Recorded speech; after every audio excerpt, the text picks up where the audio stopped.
Okay mga par, muli na naman natin tong i-flex tungkol dito sa top speed nya, no? Actually, so cleanhouse up ko siya para makita nyo yung ano nya. Actually, top speed nya, ang nagawa ko sa top speed nya is 119. Ang top speed nya, walang angkas yon, at pantay yung kalsada, espaltado, asphalt yung ano, yung road nya. 119. So nakaya niya yung 119 at may ilalarga pa sana, kaso bitin na yung road, bitin na yung kalsada, kaya hindi na natin na ilarga pa. Na ano, siguro so far baka kaya pa sanang ilarga yan, di ba? May top box na siya nung na long ride ko siya ng ano, at tiningnan ko yung top speed niya, meron na siyang top box. Talagang umuugong, para siyang pumipito. Totoo yun, na para siyang pumipito, na parang yung parang basta parang ganon. Pag na-experience siya, smooth na parang akala mo eroplano. Yung ang tunog niya, medyo maliit, parang ano, parang basta matapang siya, yung parang maangas yung pagkakaano niya. Sabi ko na nakadesign siya para sa mga bundok, pang dirt bike, nakadesign siya sa mga rugged road. Kaya nung tinap speed natin siya sa pantay, 119. Sinubukan naman natin na may angkas, umabot siya ng 97 lang.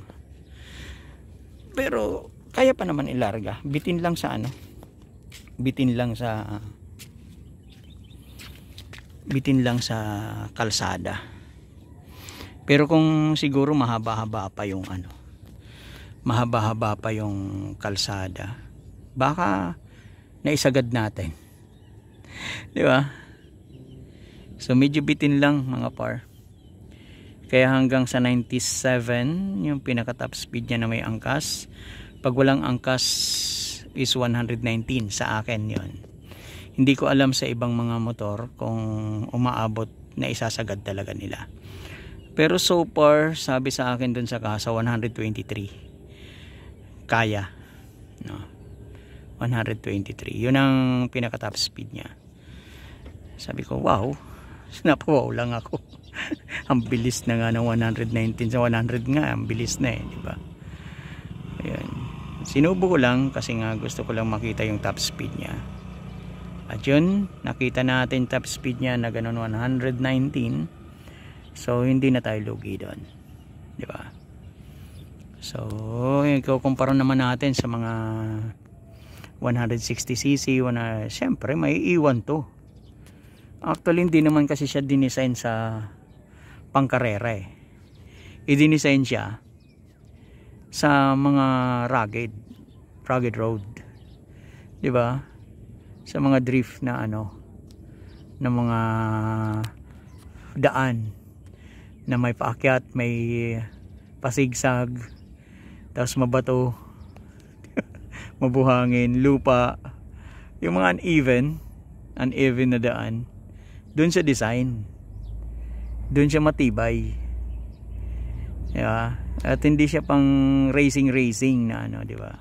Pwede siya pang racing doon sa mga ano, sa mga pang dirt bike racing, yan kaya pa. Kaya lang kung ikukumpara mo sa dirt bike, medyo mababa lang ng konti itong ano niya, clearance, ground clearance niya. So yun, kasi yung dirt bike mataas talaga yung ground clearance doon, kasi syempre may mga hump yun, di ba?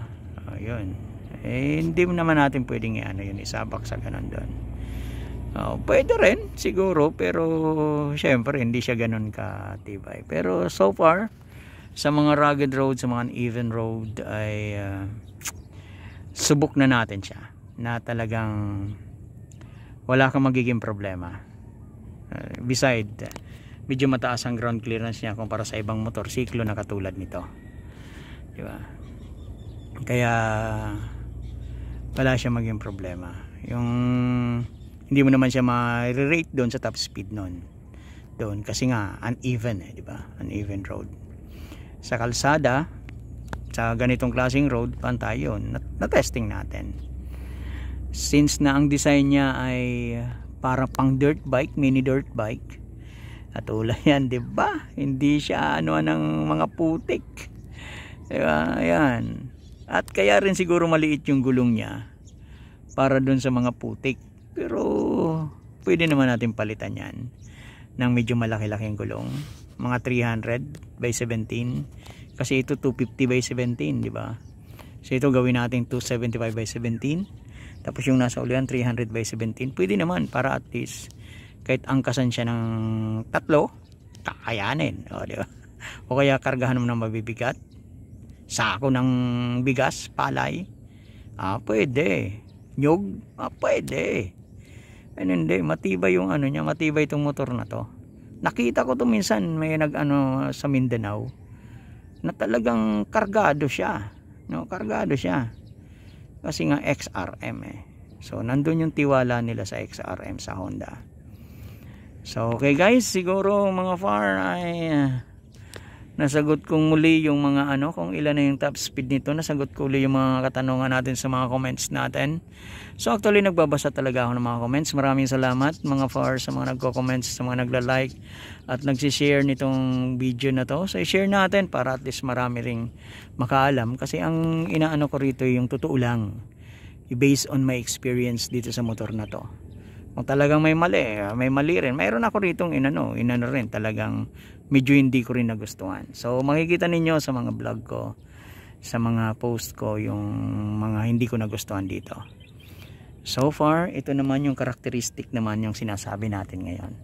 Karakteristik ng motor na to, yung top speed niya, well, isa sa mga mapagkakatiwalaan natin itong Honda motorcycle. So hey, mga par, at wala na akong masasabi. Siguro nasagot ko na yon yung ano na to, yung motor na to. At ilagay natin sa ano natin, na kapag bibili tayo ng motor, saan mo gagamitin? Yun kaagad ang ano natin, tanong natin, saan mo ba gagamitin? Pangkarera ba? Ay, magtanong ka sa mga nag-a-assist sa inyo sa kasa kung alin yung pangkarera. Di ba? Pang ano lang ba? Pamalengke? Pang akyat ba sa bundok? Panghatid-hatid lang ba? Pang sundo-sundo sa school? Mga ganon. Or service mo lang para dito sa city road? Di ba? So yun ang ano, yun ang pagbili ng motor. So hindi ka naman bibili ng motor, hindi mo naman siya pwedeng patakbuhin sa hindi naman niya bagay, di ba? Eto, pinapatakbo ko siya sa mga rugged and uneven road kasi bagay siya doon, para siya doon, di ba? At hindi naman siya para doon sa mga top speed na yon. Although gusto ko rin ano rin masagot yung mga katanungan about top speed nitong motor na to. And then yun nga, nagkaroon tayo ng top speed nito, 119. So sige guys, God bless everyone, and share this video nang sa ganon ay malaman din ng iba na gustong kumuha ng ganitong klaseng motor. Okay, see you guys.